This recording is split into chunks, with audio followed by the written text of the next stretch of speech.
Bonjour à toutes et à tous et bienvenue dans cette nouvelle vidéo, cette nouvelle deck tech. Aujourd'hui, je vais vous présenter un autre warrior, la warrior originale, mais en construit cette fois-ci. L'idée c'est que cette liste va être un petit peu différente de ce qu'on fait d'habitude avec Dorinthea. Le but ça va être d'utiliser une nouvelle arme de Dusk Till Dawn et d'essayer d'en faire un deck très fair, mais après quelques parties jouées, un deck vachement intéressant et qui ressemble plus à un deck de gardien qu'à un deck de warrior, ce qui est assez étrange d'ailleurs. Alors d'abord pour commencer, je vais vous parler de Dorinthea. Alors Dorinthea, c'est un vieux héros, c'est un héros de Welcome to Wrath, la toute première édition du jeu. C'est un héros qui a 4 d'intellect, 40 points de vie, et qui a un effet qui dit une fois par tour, quand votre arme touche votre adversaire, vous pouvez attaquer de nouveau avec cette arme. L'idée c'est que euh, ça ne vous donne pas de points d'action, mais les armes qui disent une fois par tour attaquer, bah là vous pouvez le faire deux fois. L'idée c'est que on va très peu utiliser cet effet. Autant Dorinthea d'habitude utilise beaucoup cet effet parce qu'elle veut attaquer plusieurs fois avec son épée et mettre des marqueurs dessus, autant ici, on va utiliser une arme que je vais vous présenter juste après, qui ne sollicite pas l'effet de Dorinthea. Mais le fait que ça existe vous permet de faire des tours très explosifs à certains moments de la partie, et je reviendrai dessus justement. Alors, le plus important dans ce deck, c'est l'arme.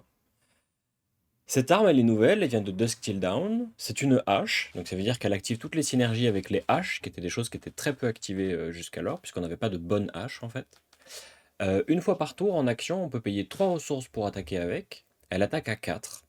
Et surtout, le plus important, c'est son texte, qui dit la première fois que cette carte est défendue par une carte non équipement chaque tour, divisez la défense de base de la carte qui défend par 2, arrondi au supérieur. L'idée, c'est que si votre adversaire bloque avec une carte qui a 3 de défense, bah, la défense va passer à 2. S'il bloque directement avec une défense réaction, bah, vous allez couper la défense en 2, etc. etc. L'intérêt de cette hache, c'est que comme elle attaque à 4, si votre adversaire met une carte de sa main pour défendre et qu'on considère qu'elle bloque à 3, en fait, il va plus que bloquer à 2. Du coup, l'idée, c'est que votre adversaire va toujours vouloir mettre 2 cartes de sa main pour bloquer tous les dégâts. Donc, on s'approche d'une carte qui va fatiguer d'une certaine manière votre adversaire, puisque ça va le pousser à mettre plus de cartes s'il veut se prémunir des points de vie qu'il voudrait perdre pendant la partie. Et l'idée c'est qu'on va utiliser ce potentiel à fond pour, plus on a de cartes en main, plus on va présenter de tours qui mettent des grosses patates avec une hache, etc. etc. C'est pour ça que le style de jeu ressemble un peu à un gardien en fait, parce qu'on va beaucoup pitcher, on met d'énormes mandales, mais une fois par tour, on est assez sensible aux défenses réactions, mais en même temps, la hache compense le fait que les défenses réactions soient fortes contre nous, puisque ça va toujours forcer l'adversaire à avoir mis d'abord une carte de sa main avant d'utiliser sa défense réaction, au risque de perdre beaucoup de défense dessus. Et par exemple, une des défenses réactions qui serait excellent contre ce deck, théoriquement, c'est des cartes comme Unmovable par exemple, ou Steelblade Shunt rouge, ou Soul Shield. Le truc c'est que si votre adversaire comptait se défendre avec uniquement ces cartes-là, bah en fait, il faut qu'il mette une carte d'abord. Parce que s'il ne fait que mettre la défense réaction, le Soul Shield qui devait bloquer à 6 bloque plus qu'à 3, le Unmovable qui devait bloquer à 8 bloque plus qu'à 4, et ça fait beaucoup de points de value qu'on gagne avec la hache. Alors que si il met une carte d'abord de sa main et qu'ensuite il met sa défense réaction, là il va pouvoir bloquer les dégâts correctement. Mais ça veut dire qu'il a mis deux cartes, et probablement qu'il en a pitché une autre pour jouer sa défense réaction. Et du coup, vous comprenez comment est-ce qu'on peut gratter des cartes de la main de l'adversaire, etc., etc. Une réalité du deck, c'est quand même que le deck a assez peu de nits. On va assez rarement présenter des dégâts qui ont du sens à notre adversaire, si ce n'est des points. La réalité, c'est que en 4 tours, on peut avoir tué notre adversaire, puisque il n'est pas anodin de faire des coups de hache à 8 ou 10 par exemple. Mais il y aura quasiment jamais de nit. Et c'est pour ça que je trouve Dorinthea intéressante, parce que grâce à Steelblade Supremacy, qui est une des spécialisations de Dorinthea, on va pouvoir, 3 fois par partie, menacer notre adversaire avec un tour qui va être beaucoup plus impressionnant. L'idée c'est que Steelblade Supremacy, c'est une non-attack action card qui bloque 3, qui coûte 1, qui est rouge, et qui dit jusqu'à la fin de votre tour, l'arme ciblée gagne plus de d'attaque et, à chaque fois qu'elle touche, piochez une carte. L'idée, c'est qu'on joue Refraction Bolters. Refraction Bolters, ce sont des bots de Warrior qui bloquent à 1 en Battle Worn et qui disent une fois par partie, puisqu'en fait on doit les détruire, quand votre arme touche votre adversaire, vous pouvez les détruire, et si vous le faites, l'attaque acquiert Go Again. L'idée c'est que, si vous avez utilisé votre tunique pour jouer Steelblade Supremacy, puis que vous attaquez avec votre hache pour 6, Votre adversaire bloque, il choisit de ne pas bloquer intégralement. Vous piochez une carte avec Steel Blade Supremacy. Si c'est une bleue, vous pouvez sacrifier vos bolters et attaquer de nouveau avec la hache pour 6, parce que Dorinthea vous le permet. Piocher si ça touche, et donc potentiellement avoir un arsenal.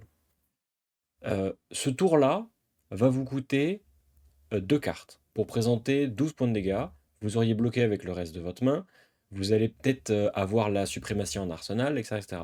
L'idée c'est que ça fait partie des tours qui vont forcer votre adversaire à mettre des cartes de sa main. Et donc ça va vous permettre de récupérer la tempo. Récupérer la tempo pour utiliser tout l'arsenal de cartes qui augmentent les dégâts de votre hache de manière assez impressionnante. La plus explicite, et une des plus importantes, c'est Felling Swing. Felling Swing, pour 3 ressources, dit votre prochaine attaque dash gagne plus 6 de patates. C'est simple, c'est clair, c'est efficace. Votre hache, elle tape à 10, ça vous coûte 2 bleus et Felling Swing, c'est parfait. C'est le genre de carte que vous avez envie de jouer quand vous avez plein de cartes en main. De manière générale, c'est un deck qui aime bien Arsenal. Parce que quand vous pouvez Arsenal des cartes comme Felling Swing, ça veut dire qu'en fait vous allez pouvoir bloquer avec 2 cartes de votre main, conserver 2 bleus et faire un gros tour à 10. Et en fait le deck veut faire ça en permanence. Le deck est un deck qui veut faire de la value. C'est le point le plus important de ce deck, c'est vous voulez que vos cartes dévaluent les cartes de votre adversaire. Que ce soit en efficacité en termes de cartes dans le deck, ou que ce soit parce que votre hache réduit la défense de votre adversaire et donc dévalue la qualité de ses cartes. On veut avoir un deck qui bloque très bien et qui est très efficient dans ses tours, qui est suffisamment oppressif quand il a des cartes en main, mais qui en même temps sera tout à fait capable de jouer s'il ne lui reste qu'une bleue, puisqu'il pourra juste faire un coup de hache et attendre le tour d'après, attendre que l'adversaire s'essouffle, etc., etc.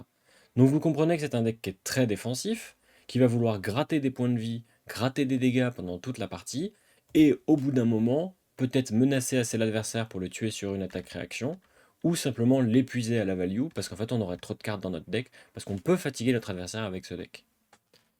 Du coup, avec Felling Swing, on a aussi Cleave. Cleave qui est très efficace, puisqu'elle coûte une ressource, donne plus 4 à votre attaque de hache, et, accessoirement, si votre attaque touche un héros ou un allié, on peut faire en sorte qu'on inflige autant de dégâts qu'on en a infligé à un autre allié contrôlé par le même joueur. Cette ligne de texte, on l'utilise assez rarement. Contre Dromai, c'est pertinent. Contre Prism, pas du tout, parce que ses alliés ont Ward. C'est plus le 1 pour 4 qui est important. L'intérêt, c'est que Cleave, comme Steelblade Supremacy, on peut les payer avec la tunique. Et ça, c'est non négligeable, parce que ça veut dire qu'un tour sur 3, on va pouvoir bloquer avec 3 cartes de notre main, conserver une bleue, jouer le cleave de l'arsenal par exemple, puis attaquer avec notre hache pour 8. Et ça fait partie des plays qui sont assez puissants. Dans la même veine, on a Sharpen Steel. Sharpen Steel, ça coûte 0, ça donne plus 3 à notre attaque d'armes, et au pire ça bloque 3. L'intérêt de cette carte, c'est que peu importe comment est-ce qu'on l'utilise, que ce soit en bloquant ou que ce soit en la jouant, elle va faire 3 de value. Et en fait, notre hache avec plus 3, c'est une hache à 7, qui, si elle est bloquée par des cartes de la main, va demander au moins 3 cartes pour être bloquée intégralement, et ça commence tout de suite à casser la tête à l'adversaire. Et c'est exactement ce qu'on veut. Pour rester un deck relativement agressif, notamment dans les cas où notre adversaire nous permettrait d'avoir plus de cartes en main, on a un brelan d'Enlightened Strike, parce que quand on a plein de cartes en main, c'est une carte excellente, mais c'est aussi une carte excellente quand on a assez peu de cartes en main, puisqu'en fait, jouer de l'arsenal en mettant la carte qu'on a dans la main en dessous de notre deck, c'est 2 pour 7, on utilise 2 cartes pour faire 7 points de dégâts, etc. etc. C'est toujours une question d'efficience. On a aussi le classique des decks efficients comme ça, avec les ressources Fiendal Fighting Spirit, qui pareil, met la pression, vous permet accessoirement de gagner des points de vie, mais c'est assez négligeable, et est un popper contre Prism, ce qui ça par contre est intéressant. Avec ce package de rouge, qui en gros représente les cartes les plus importantes du deck, puisque c'est celles que vous allez regarder, c'est celles auxquelles vous allez faire attention, et c'est celles que vous allez vouloir jouer, vous avez un bon gros paquet de bleus. Parce que votre hache coûte 3 pour attaquer, donc on a besoin de bleus. Donc je ne vais pas rentrer dans les détails des bleus, parce qu'il y en a certaines qui sont assez explicites, d'autres qui sont plus là parce que en fait elles bloquent 3 et elles sont bleues, ce qui est très bien. Mais je vais quand même faire un passage sur celles qui me semblent être les plus importantes. Felling Swing en est une qui est très importante parce que même en fin de partie, un plus 4 sur la hache, c'est très pertinent. Heart of Yendal, je l'ai listé parce que gagner entre 1 et 3 points de vie par partie, c'est très bien en plus d'être une bleue. Mais on va pas se mentir, c'est une carte qui est très très chère. Vous pouvez assez facilement la remplacer par une bleue de votre choix. Pour être honnête, je n'ai pas vraiment d'idée. mais une bleue qui bloque 3 fera très bien l'affaire. On a 3 Stroke of Foresight qui vous permettraient, si vous les utilisez, de pitch stacker, puisque vous pouvez utiliser les cartes que vous piochez avec Stroke pour les mettre en dessous de votre deck. On a Iron Song Response, Dauntless et Plothrough qui sont là pour mettre +1 à votre attaque en fonction des situations et répondre d'une certaine manière à ce que fait l'adversaire, mais la majorité du temps ce sera bleu et ça bloque 3. On a Glint the Quicksilver qui vous permettrait, sans utiliser les bots, de faire un très gros tour pour attaquer 2 fois avec la hache. Et on a un côté plus défensif avec This Rounds on Me et Steelblade Chant qui sont là pour bloquer, qui seront bienvenus quand vous allez les utiliser et qui au pire sont des ressources ou des blocs 3. This Rounds on Me, je la joue parce que c'est un très bon bloc 3. Il serait pas aberrant d'essayer Warmonger's Diplomacy, qui est une nouvelle carte de Dusk Till Dawn, qui, selon moi, a une utilité similaire, c'est-à-dire que c'est une carte de side qu'on va jouer en 3 exemplaires dans le main, parce que au pire, elle est bleue et elle bloque 3. L'intérêt de This Rounds on Me, c'est que je la trouvais plus pertinente dans la séquence, dans les séquences de jeu que propose le deck. Last Ditch Effort, euh, bah, pour le moment, je l'ai jamais utilisé sur une douzaine de parties, mais le fait que les Last Ditch Efforts soient là fait que vous avez théoriquement un plan inévitable en late game, donc c'est important de les avoir. La réalité, c'est que c'est bleu, ça bloque 3 comme d'habitude. Euh, une des cartes importantes en bleu, c'est aussi Overpower, parce que Overpower, c'est un de vos kills quand votre adversaire l'a oublié ou alors qu'il le sait très bien et que vous jouez avec. Ça fait partie des cartes qu'on voudra pitcher. Dites-vous que, en ordre de priorité, les cartes que je conserverai pour pitcher avant de bloquer avec, ce sont les Failing Swing, les Overpower et le Last Ditch Effort. Toutes les autres bloqueront d'abord 3 avant d'être sélectionnées pour être pitchées. Maintenant que je suis passé sur le mainboard, qui est assez explicite parce qu'il est assez simple, je vais assez rapidement passer sur l'équipement. Parce que ça n'est pas un deck qui accorde beaucoup d'importance à ses équipements. Dans le sens où le plus important, c'est qu'ils bloquent, et s'ils ont un effet supplémentaire, c'est très bien. Donc, dans cette veine-là, Braveforge Brassers et Crown of Providence bloquent 2, voire 3 pour Braveforge Brassers, et une fois par partie, grand maximum, auront un effet qui sera pertinent. Et c'est exactement ce qu'on veut. La tunique est votre torse de prédilection parce que la ressource qu'elle vous donne un tour sur 3 est très intéressante parce que vous voulez que la partie dure longtemps et vous avez d'excellentes cartes qui en profitent, les Cleave et les Steelblade Supremacy, comme j'ai déjà dit. Mais la tunique vous permet aussi de payer les Steelblade Shunt ou les Oasis Respite que vous auriez en side. Et je vais justement arriver sur le side, après vous avoir parlé assez rapidement des 2 équipements qu'on utilise pour les bots. Refraction Bolters, dont je vous ai déjà parlé, qui vous permet une fois par partie de faire un tour explosif, et donc qui sera plutôt joué dans les match-ups qui voudront attaquer physiquement. En fait, quasiment tous les match-ups, sauf ceux qui essaieront de vous faire des dégâts d'arcane. Donc, on a AB1 avec Null Rune Boots, qu'on utilisera contre Viserai, contre Vincent, contre Kano et contre Islander. La réalité, c'est que c'est un deck qui, contre les Wizards, on va pas dire qu'on abandonne un peu, mais la réalité, c'est qu'en ce moment, on n'a pas beaucoup de wizards. Il ne serait absolument pas aberrant si c'est important pour vous d'enlever des cartes comme Zatol Yugot par exemple pour ajouter de l'arcane barrière ou enlever Unmovable ou des machins comme ça. Euh, Moi, j'ai choisi de ne mettre qu'AB1 parce que en vérité, en ce moment, le plus important c'est bloquer des runes chantes et pas beaucoup plus. Donc, je reste là-dessus. Ceci étant, contre les wizards, on a un petit peu de défense, un petit peu plus, avec 3 Oasis Respite et 3 Sigil of Solace. Euh, En fait, le sideboard correspond à tout ce dont vous auriez besoin pour bloquer. Sauf que on ne bloque pas pareil en fonction du deck de l'adversaire. Donc vous avez dans votre sideboard différentes façons de vous défendre. Vous avez par exemple les Sink Below et les Fate Forcing qui vont être excellents contre les decks aggro qui essaient de vous présenter des attaques à 4. Viserai par exemple, les ninjas, Braillard, ce genre de choses. Mais ce seront aussi d'excellentes défenses-réactions si vous jouez dans un miroir ou contre des decks plus gros comme Bravo par exemple, qui voudront vous mettre une seule grosse attaque, et vous serez très content d'avoir une défense-réaction en arsenal pour prévenir le Dominate. Pour prévenir des très très grosses attaques, vous avez aussi 3 Steelblade Shunt et 2 Unmovable, qui sont votre package pour défendre les énormes attaques. Donc c'est des défenses-réactions que vous allez utiliser contre Vincent par exemple, contre Bravo, vous allez les utiliser si vous affrontez Dorinthea aussi. Si vous attendez à ce que votre adversaire vous fasse des très grosses attaques, vous allez vouloir ces défenses-réactions-là. Mais si vous attendez à des attaques plus éparpillées, vous préférez jouer les Fate Forcing et les Sing Below, et à la limite les Oasis Respite. On a aussi 3 Atelier qui sont là pour la Rosetta essentiellement, mais aussi parfois les Kodashi chez Fai s'ils les jouent, ou chez Katsu. Considérez que c'est surtout là pour les Runeblade, et c'est très puissant contre les Runeblade. Mais ce sont 3 cartes qui peuvent sauter. Si vous avez des préférences sur le site, si vous savez que vous avez assez peu de Runeblade dans votre méta, n'hésitez pas à les changer avec des bleus, par exemple Hold the Line de Dusk Till Dawn, qui serait peut-être excellent contre Lexi. Ou alors peut-être de l'Arcane Barrière, une Remembrance supplémentaire, peut-être un Route. La carte qui tue, dans mon site, c'est Overpower Rouge. L'idée, c'est que c'est la carte que vous allez, comme les bleus, pitcher toute la partie, et à un moment, vous allez dire à votre adversaire, fais attention, parce que j'ai Overpower Rouge, si tu me laisses 2 bleus en main, t'es mort. En gros. Et vous avez, du coup, un truc qui est assez important en ce moment, contre le boogeyman du format, des Command & Conquer, pour taper sur Lexi. L'idée, c'est que le mainboard fait 49 cartes, vous aurez donc besoin d'en ajouter 11 à chaque partie. Donc si par exemple, je me dis que j'affronte Lexi, je vais vouloir ajouter les 3 Command & Conquer, les 3 Think Below, les 3 Fate Forcing. Je vais très probablement enlever le Heart of Yendal parce qu'il ne bloque pas. Donc 3, 6, 9. Et donc je vais pouvoir rajouter probablement les 3 Oasis Respite. Voir les Sealblade Chant.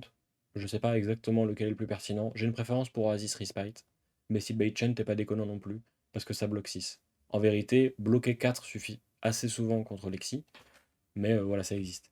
Si j'avais choisi de jouer des Hold the Line en side à la place des Atelier God, c'est aussi exactement le genre de match-up où je voudrais les rentrer. Vous comprenez que ce side, il est assez difficile de l'écrire sur le papier parce que pour le moment, on a une méta qui est assez variée, assez diverse. On ne sait pas exactement ce que les gens jouent. Par exemple, j'ai affronté un Boltin pendant les quelques parties que j'ai fait avec ce deck. Et je m'attendais à un Boltin plus classique avec 2 sabres, pas mal de 0 pour 3, des attaques qui chargent, etc. etc. Et en fait, mon adversaire m'a présenté la même hache que moi et a dit bah, on va faire une partie qui va durer longtemps. Je fais d'accord. Donc j'ai un side qui était un peu bizarre parce que j'avais pas de défense réaction, là j'aurais voulu en avoir, et lui par contre en avait parce qu'il s'attendait à ce que je joue la hache. Donc vous voyez que ce side, pour le moment, il a cette forme-là, parce que, à mon avis, il est le plus équilibré de cette manière-là, mais il ne faut pas oublier que ce deck est un deck réactif, dans le sens où votre proactivité est assez limitée, si on la compare à des decks comme Fai, des decks comme Lexi, des decks comme Braillard, etc., etc. Vous allez vouloir être le deuxième joueur, celui qui attend, celui qui réagit, qui utilise le mieux ses cartes et qui fait durer la partie. Donc en ce sens-là, votre side, les défenses réactions, les instants que vous jouez, etc., doivent s'adapter à ce que vous allez rencontrer. Pareil pour votre Arcane Barrière, et c'est pour ça que ce side-là n'est pas un side définitif. Il est le side que je jouerai actuellement avec les informations qu'on a sur la méta, mais si par exemple on se rend compte que Lexi disparaît, bah peut-être qu'on va l'ajuster un petit peu ce side. Si on se rend compte que Lexi est très importante, peut-être qu'on va commencer à mettre des Hold the Line en main, etc., etc. Si je devais résumer et faire une sorte d'explication du deck en une phrase, je dirais que vous allez vouloir attaquer à tous les tours avec votre hache parce que c'est la carte la plus importante de votre deck. Lorsque vous avez une bleue, vous attaquez pour 4. Lorsque vous avez 2 bleus, et bizarre, mais vous préférez en arsenal une et utiliser l'autre pour attaquer. Lorsque vous avez votre tunique active, vous allez pouvoir jouer des cartes comme Cleave ou Steelblade Supremacy, puis taper avec votre hache. Et une fois par partie, si vous jouez les Refraction Bolters, vous allez pouvoir faire un gros tour avec Steelblade Supremacy, le Go Again des bots et la capacité de Dory. Le reste du temps, vous essayez d'être efficace avec vos ressources, efficace avec vos blocs, et d'être efficient. Et vous voulez que la partie dure longtemps. Et c'est ça le plus important. C'est un deck qui veut bloquer, mais qui ne veut pas forcément attaquer, et vous ne regretterez pas d'avoir bloqué avec 3 cartes de votre main et Arsenal la dernière.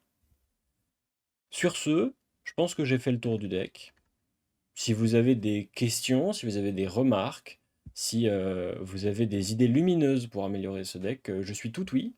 Je suis évidemment lecteur des commentaires. Et sachez que c'est un deck que j'affectionne beaucoup et que je vous recommande d'essayer parce que il fait vraiment revenir à ces fondamentaux du jeu à base de est-ce que ma main fait 12 de value? Si oui, tant mieux. Qu'est-ce que je pitch? Dans quel ordre? Est-ce que je pitch stack? Est-ce que je garde mes ressources? Comment est-ce que j'aborde un match-up, etc. etc. Euh, voilà. Essayez cette nouvelle hache, elle est très intéressante. Et sur ce, bah, je vous dis à la semaine prochaine pour une nouvelle deck tech et encore plus d'épices.